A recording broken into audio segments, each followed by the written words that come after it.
All right, introducing Hillbilly Delux.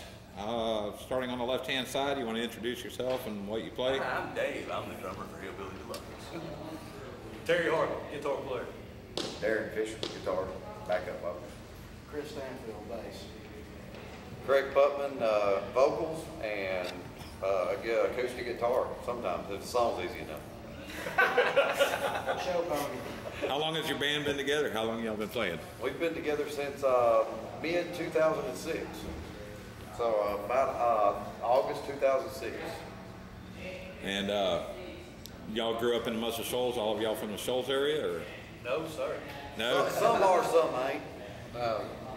Originally we've got some members from other states actually. And we've got our bass player Chris is from, he's from Mississippi. Terry's from Louisiana. And I was born in Lauderdale County, across the river, and I now live in Muscle Shoals. Dave lives in Lauderdale County. And we just got him out of jail. He ain't got a house yet. So he's residing right now over in Lauderdale County. And most of your music is all country, or do y'all have... It's a country rock. It's a mix of, it's what we love. It's what we grew up listening to. Everything, it's got influences from everything from like Motley Crue to Skinner to Waylon Jennings. It's what we all grew up a little bit different, listening to different stuff, but when you combine it, you can get a lot of stuff that's great out of it. So. Yeah, Chris is real country. Oh, yeah. Just to get something straight, we haven't ground up. No. Not at all. Not at all. Sorry. We just get darker circles under our eyes. That's it. We're definitely Toys R Us kids. So how did you get into the music scene? Decided to get a band? It was an accident. I broke down in front of his house and they needed a guitar player. Yeah, that was a bad day. Long story short. It was a good day, a bad day.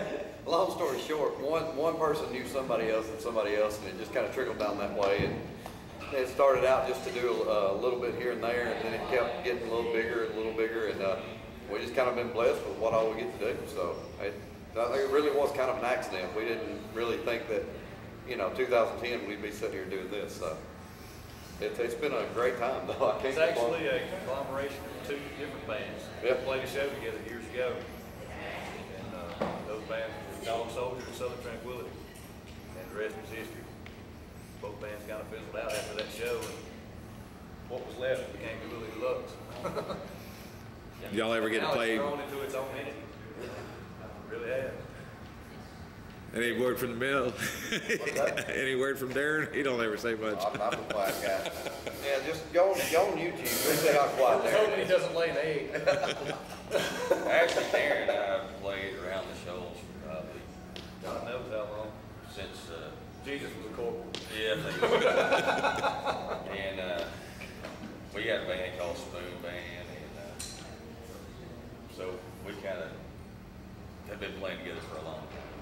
So it just, ended up being Hillbilly Delux, and we came into it, and now it's what it is. So how did you come up with that name, Hillbilly Delux? Go on it, Chris. An original founding member actually came up with that. It's based off the early 80s album, Dwight Yoakam, called Hillbilly Delux. And we did a little digging, and we found out there's some actual legal ramifications in this business. So we had to drop the E off the name just to make sure everything was, all the I's were dotted and T's crossed. And No legal papers no involved. legal papers involved. They don't like what we had in mind for them. No, they didn't. Y'all a member of a music organization? Y'all ASCAP, BMI, or ASCAP. ASCAP? And y'all are recording an album right now, so you have a label name and you're recording, working in the studio? We're actually working at the Nut House over in Sheffield with Jimmy Nutt. He's engineering, and we got Gary Nichols co-producing the new album with us. So things are going really great with that, and hoping to have the little 6-song EP out sometime soon, and then after that we'll go back in and finish up the rest. But we just got to get something back out. We haven't had anything out in a while, so it's time to get some stuff out. How do y'all feel about the album? Working good in the studio? That's a good vibe. That's a good vibe too. I mean, it's kind of what we've always done, but it's got that little hint of Muscle Shoals in it that we all needed to be in there, you know. There's a lot more individuality in this album that reflects each person's personal style of music. This ain't your daddy's country. No, not at all. I kind of got free reign with what I like to do. Darren pretty much had free reign with what he does. Dave just does what he does. I'm free reign anyway, man. There's no. I'm just glad he walked down there, you know, with both hips intact. But it really was. There's a lot of individuality on this album that we didn't have on the first. And we were all pushed to rise up another level. Like a lot of that goes to Gary and Jimmy really pushing us to become better musicians as we were recording those. We've all came a long way in the last 6 months. With that being said, around the shows, there's so many great songwriters, so many great performers, singers, and they range from everything from gospel singers to blues singers. You know, they're everywhere. And you can learn so much from each individual person if you'll just open your mind and work with them. Because, like you say, Jimmy and Gary just took every one of us and they could hear something we couldn't. And they were like, you can get this, you can get this. And it made the whole recording over there just so much better for us. And we learned new things that, you know, and nobody knows it all. I learn stuff every day.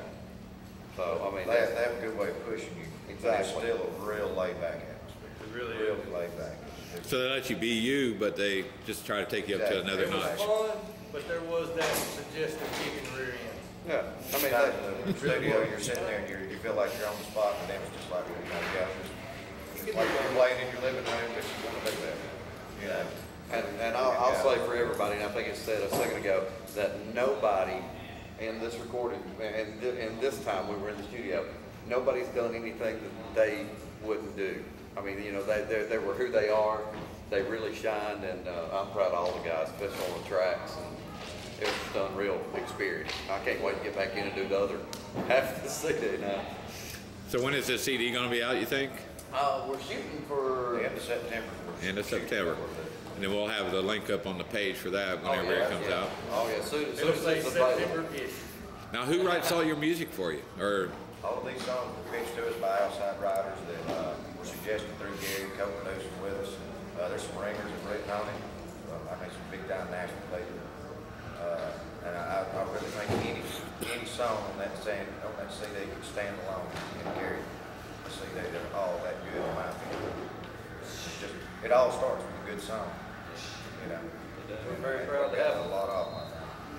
and then the hours in the studio working along with the songwriters, or do you just get the songs and then? They just pitched the CDs, and it was stuff that was channeled through Gary, and we just all powwowed on it. We all came to a mutual, these are the songs we like to do. We agreed on, we went and woodshedded them for a while. Gary come up, he's like, yeah, let's do this. I know the Nut House has got a good reputation. I mean, he's Very good. really And, pushing on. You know, and the thing is, the songs that we got, the first 6 that we've cut, none of them ain't us. I mean, it's stuff that we've lived, stuff that we've done, or that was set up front. If one person, you know, just really had a problem with it, then we just go to the next one. You know, let's just not waste time on it. Let's make sure these songs are who we are, and get it out there to the people. You know, and Darren writes a lot, and so do I. And we've got some other stuff in store for the second half of the CD of our material. So we're going to see what happens with all that. See if we can't just make one CD that's just, you put it in and not want to change it. That'd be great. Where do y'all like to perform the most, or do y'all just travel around the United States, southern area, or? We might have been a read. The highest bidder. Yeah. If they have free food. No, Free food, with money, we're there. with all honesty, it ain't about either one of them, and we've played just about anywhere we can get in the door, and we love to play, and that's it. We love to be on stage. We love the crowds, and it just gives us a shot. So you like the crowd interaction with Oh, you yeah. and the I mean, people interacting? We take country music, and our live shows is like going to a arena rock show, but it's country music. So, I mean, that's what we've tried to do since day one, and we've been lucky enough to get close to what we wanted to do. It's fun playing here where we're at tonight. The owner here, he's one of the club owners we play for. It's not about the money. He's really into music and the music scene, and really supports local musicians. So I'd like to give a shout out to Jerry Cyclones. Yep. Thanks to Jared. Jerry Cochran's over here to the side here. Yeah, their pool table's cheap, but other than that, they're a great place to come play. We got you, boss. Yeah, we love people that support independent musicians.